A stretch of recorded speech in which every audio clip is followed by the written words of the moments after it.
Welcome back to IELTS Time. Today's speaking topic is describe an exciting activity you tried for the first time. In your answer, you should explain what the activity was, where and when it happened, who you did it with, and most importantly, why it was exciting. In this lesson, you are going to hear two model responses. The first comes from Joseph, who talks about a personal moment of independence. The second is from Blondie, who describes a high-energy fitness experience. After each response, I'll break it down so you can clearly see why it works. Let's start with Joseph.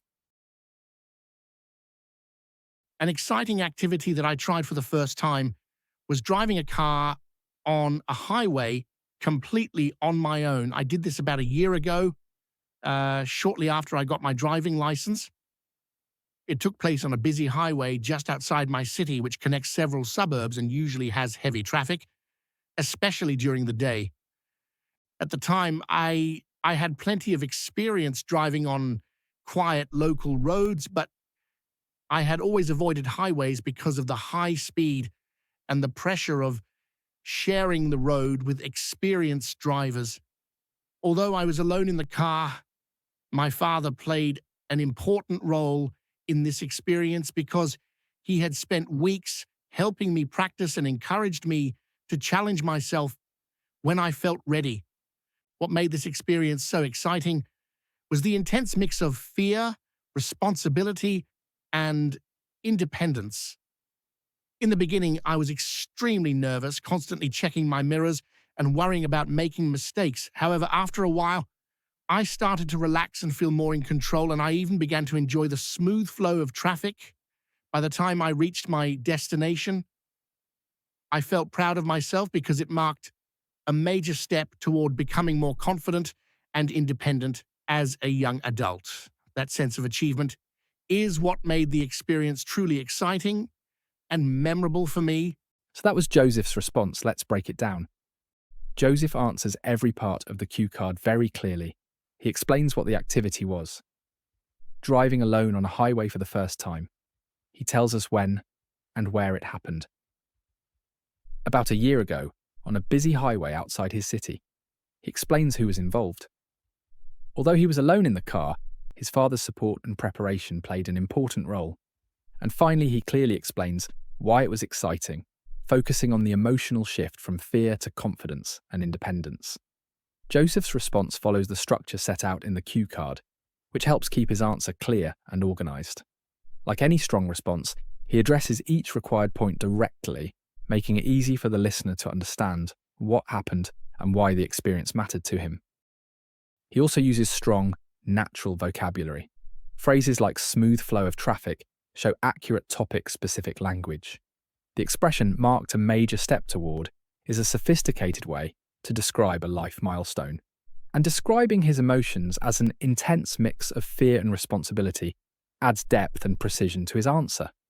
These are exactly the kinds of phrases that help push a response into the higher bands. Now let's look at a very different kind of exciting first-time experience. The exciting activity I tried for the first time was a high-intensity interval training class, often referred to as HIIT. I decided to challenge myself with this just last month at a boutique fitness studio located in the heart of the city. It was a chilly Tuesday evening, and the transition from the quiet, dark streets to the high-energy, neon-lit environment of the gym felt incredibly dramatic. I attended the session with my cousin, a dedicated fitness enthusiast who had been nudging me for weeks to stop being a couch potato and experience the intensity of a group workout firsthand. The experience was exhilarating, mainly because of the unique structure of the workout and the electric atmosphere in the studio. HIIT is a training method that involves short, explosive bursts of exercise, followed by brief recovery periods. This constant fluctuation in heart rate creates a physical rush that is far more intense than a standard jog or gym session. The combination of the pounding bass from the speakers, the synchronized movement of the group, and the encouraging shouts from the instructor created a powerful sense of momentum. What really made it exciting was hitting a second wind during the final set of Mountain Climbers. Pushing past my perceived physical limits gave me a massive surge of endorphins. Finishing the session alongside my cousin left me feeling completely spent, but also triumphant, providing a sense of accomplishment that made the entire experience unforgettable. That was Blondie's response. Let's take a closer look at why it works so well. Blondie clearly introduces the activity, trying a HIIT workout class for the first time. She tells us when and where it happened, just last month at a boutique gym in the city. She explains who she went with, her cousin who encouraged her to try it, and she spends plenty of time explaining why it was exciting, focusing on the intensity of the workout, the atmosphere, and her emotional response. Her answer is detailed, energetic, and very easy to visualize. Blondie also uses excellent idiomatic language.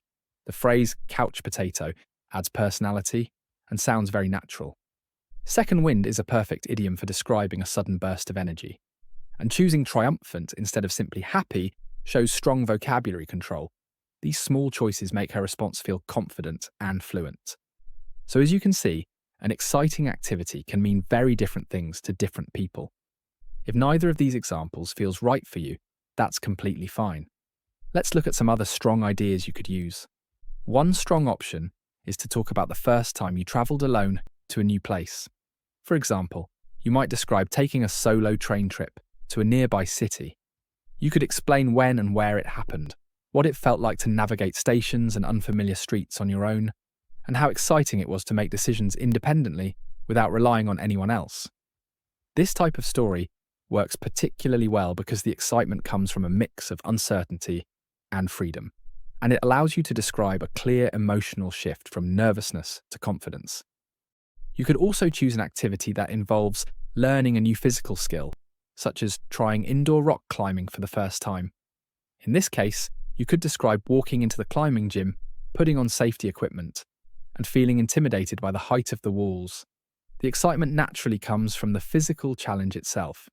Your racing heart, shaky hands, and the adrenaline rush as you push yourself to reach the top. Finishing the climb for the first time gives you a clear ending to the story and a strong sense of achievement. Another relatable option is to describe the first time you cooked a complicated meal entirely on your own. For instance, you might talk about attempting a full dinner with multiple dishes rather than a simple recipe. You could explain when and where this happened, who you were cooking for, and why it felt exciting to manage everything at once, from timing the dishes to adjusting flavours. The excitement comes from the pressure of not wanting to fail, combined with the satisfaction of seeing everything come together successfully at the end. Finally, you might talk about trying an organised group activity for the first time, such as joining a dance class or a group cycling session. You could describe arriving at the venue, feeling slightly awkward among strangers, and struggling to keep up at first. As the class progresses, the shared energy of the group and encouragement from the instructor often transform that initial discomfort into excitement and enjoyment.